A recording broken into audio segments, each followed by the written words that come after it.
SNMR Sridhar గారు రాసినటువంటి అరవింద నేత్ర 149వ భాగం. అమ్మ నేత్ర, ఏంటంకుల్, ఈ రోజు నుండి నువ్వు ఇంటికి రావాల్సిన అవసరం లేదమ్మా. అదేంటి? ఇంటికి రావడం, ట్రాఫిక్లో ఇరుక్కొని లేట్ అవ్వడం, అర్ధరాత్రి వరకు నువ్వు వర్క్ చేస్తూ హెల్త్ నెగ్లెక్ట్ చేస్తున్నావు. అందుకే షో కంప్లీట్ అయ్యే వరకు నువ్వు ఇక్కడే ఉండేలా అన్ని ఏర్పాట్లు చేశాను. కానీ ఇక్కడంటే ఇక్కడ కాదమ్మా. టాప్ ఫ్లోర్ కేవలం పర్సనల్ యూస్కే. నీకు నచ్చినంతసేపు వర్క్ చేసుకోవచ్చు.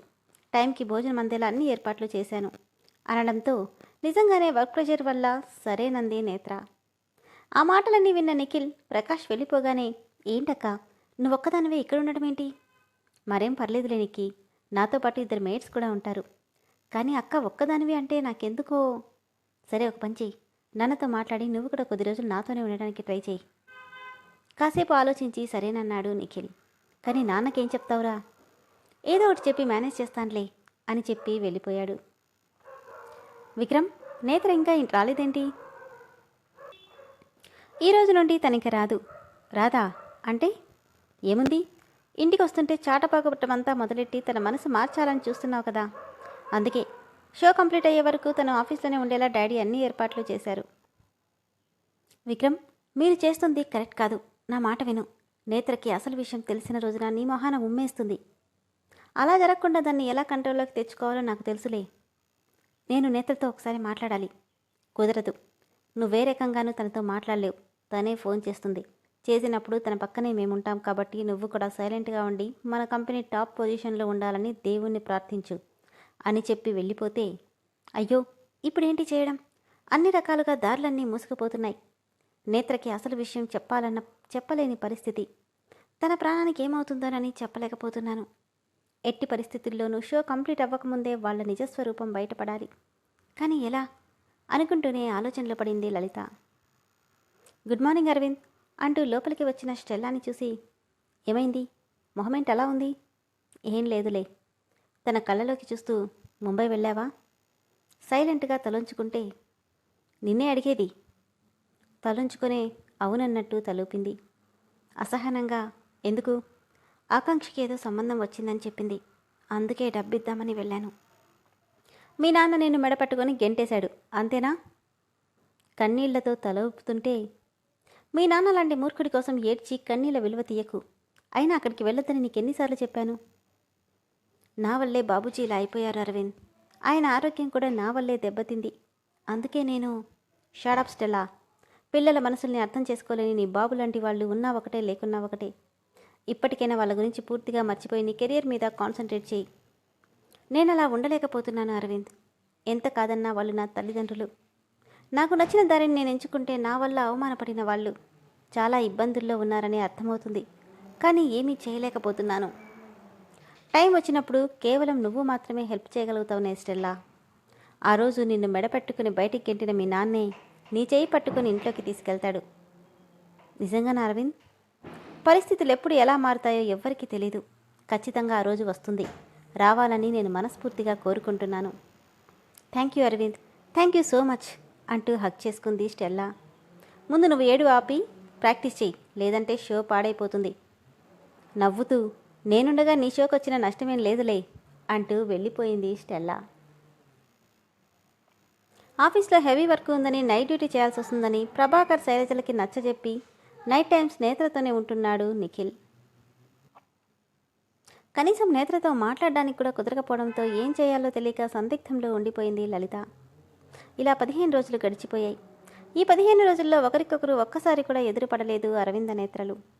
ఎవరికి వాళ్ళు గెలవాలని ఇద్దరూ పూర్తిగా షో కోసం కష్టపడుతున్నారు. వావ్, డ్రెస్ చాలా బాగుందిరా. ఎవరికి? నవ్వుతూ, ఇంకెవరికి? నా చెల్లెలకి. రేపు తన బర్త్డే, అందుకే స్పెషల్గా డిజైన్ చేస్తున్నా. ఓ, చెల్లెలి కోసం చేసావా? అందుకే ఇంత పర్ఫెక్ట్గా ఉంది. రేపు గ్రాండ్గా ఏదైనా పార్టీ అరేంజ్ చేయి. పార్టీనా? ఎందుకు? అదేంట్రా అలా అంటావు? అన్వి బర్త్డే కదా. ఇన్నేళ్లలో ఎప్పుడైనా బర్త్డే సెలబ్రేట్ చేయడం నువ్వు చూసావా? లేదనుకో, కానీ కొత్త కొత్త అలవాట్లు అక్కర్లేదు.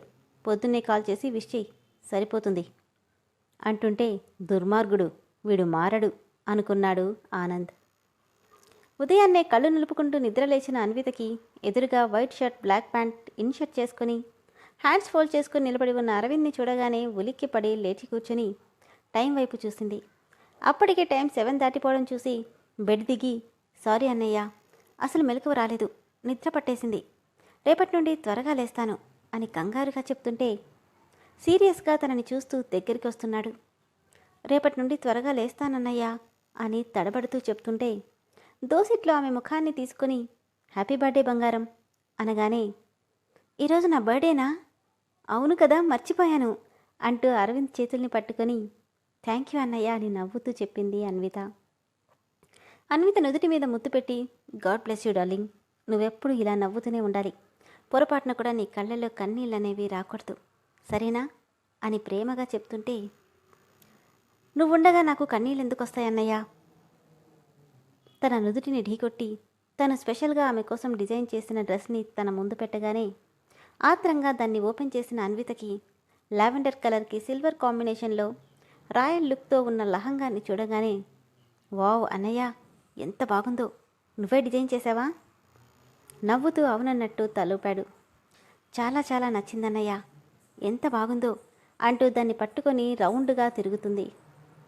ఈరోజు ఈ డ్రెస్ వేసుకుని కాలేజ్కి వెళ్ళు, అలాగే నీ ఫ్రెండ్స్కి స్వీట్స్ ఏమైనా తీసుకెళ్ళు అని చెప్పి వెళ్ళిపోతుంటే, అన్నయ్య స్వీట్స్ వద్దు కానీ సీరియస్ టోన్తో, ఏంటి సెలబ్రేషన్ ఏమైనా కావాలా? ఆహా అది కాదన్నయ్య, ఎవ్రీ ఇయర్ డాడీ గుడికి వెళ్ళొద్దామన్నయ్య, ప్రతిసారి డాడీ తీసుకెళ్ళేవారు, అందుకని. సరే రెడీ అవ్వు అనడంతో అరవింద్ని గట్టిగా హత్తుకొని, థ్యాంక్ యూ అన్నయ్య, థ్యాంక్ యూ సో మచ్, నాకు మీటింగ్గా ఉంది, త్వరగా కానివ్వు, 10 నిమిషాల్లో రెడీ అవుతాను అంటూ వాష్రూమ్లోకి వెళ్ళగానే తను రెడీ అవ్వడానికి వెళ్ళబోతుంటే మోహన్ రావు నుండి ఫోన్ రావడంతో లిఫ్ట్ చేసి, హలో డాడీ, ఎలా ఉన్నారు? బానే ఉన్నాను. అన్వి ఉందా? ఈరోజు తన బర్త్డే, నీకు గుర్తుందో లేదో? తన బర్త్డే నేను మర్చిపోతానా? ఫ్రెష్ అవ్వడానికి వెళ్ళింది, రాగానే కాల్ చేస్తాను అని పెట్టేపోతుంటే, అరవింద్, ఎస్ డాడ్, నేను నేత్రతో మాట్లాడి 3-4 మంత్స్ అవుతుంది, తనకోసారి ఫోన్ ఇవ్వు, గుడికి వెళ్తున్నాం, రెడీ అవుతుంది, తర్వాత చేస్తానంటూ మరో మాటకి తావివ్వకుండా ఫోన్ పెట్టేశాడు. ఫోన్ వైపు చూస్తూ, ఏంటి వీడు నేత్ర మాట ఎత్తితే దాటేస్తున్నాడు, ఏదైనా ప్రాబ్లమా అనుకున్నా కొడుకు మనస్తత్వం పూర్తిగా తెలిసుండడంతో వీడికి నా కోడలనతో మాట్లాడినా ఇష్టముండదేమో అనుకున్నాడు మోహన్ రావు.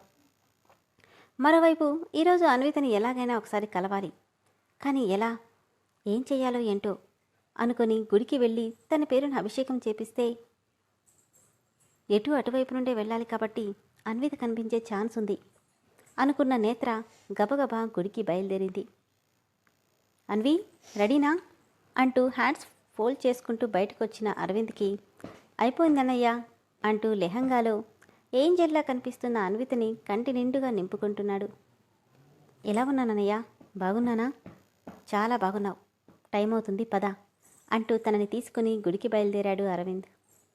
అన్విత పేరు మీద అర్చన చేయిస్తుంటే మోహన్ రావు ఫోన్ చేయడంతో పూజ మధ్యలో డిస్టర్బ్ అవ్వకుండా ఫోన్ తీసుకుని మండపంలోకి వచ్చి, హలో డాడ్, ఎక్కడున్నావు అరవింద్? అన్వితో కాల్ చేయిస్తానని ఫోన్ చేయలేదు. అది తన గుళ్ళో ఉంది, ఇంకేంటి విషయాలు, బిజినెస్ అంతా ఓకేనా అంటూ మాట్లాడుతుంటే, అన్నయ్య పూజ అయిపోయింది అంటూ వచ్చింది అన్విత. ఇదిగోండి డాడ్, ఇస్తున్నాను అంటూ స్పీకర్ ఆన్ చేశాడు అరవింద్. ఎవరన్నయ్యా? డాడీ సంతోషంగా, హలో డాడీ, హ్యాపీ బర్త్డే బంగారం అనగానే, థ్యాంక్ యూ డాడీ అని, నీకు విషయం తెలుసా డాడ్, అన్నయ్య నన్ను ఈరోజు గుడికి తీసుకొచ్చాడు, ఎంత హ్యాపీగా ఉందో తెలుసా? అలాగా, మరి మీ వదినా? వదినా అంటూ అరవింద్ వైపు చూసింది. చెప్పొద్దన్నట్టు తలడ్డంగా ఊపడంతో, వదిన ఇంకా పూజలోనే ఉంది డాడ్, నేను తర్వాత కాల్ చేస్తాను, బాయ్ డాడీ అంటూ ఫోన్ పెట్టేసి, అన్నయ్య తను నా ఫ్రెండ్, కాసేపు మాట్లాడిరానా అంటూ ఎవరో అమ్మాయిని చూపిస్తుంటే అటువైపు చూసి సరే త్వరగా వచ్చేయమన్నాడు.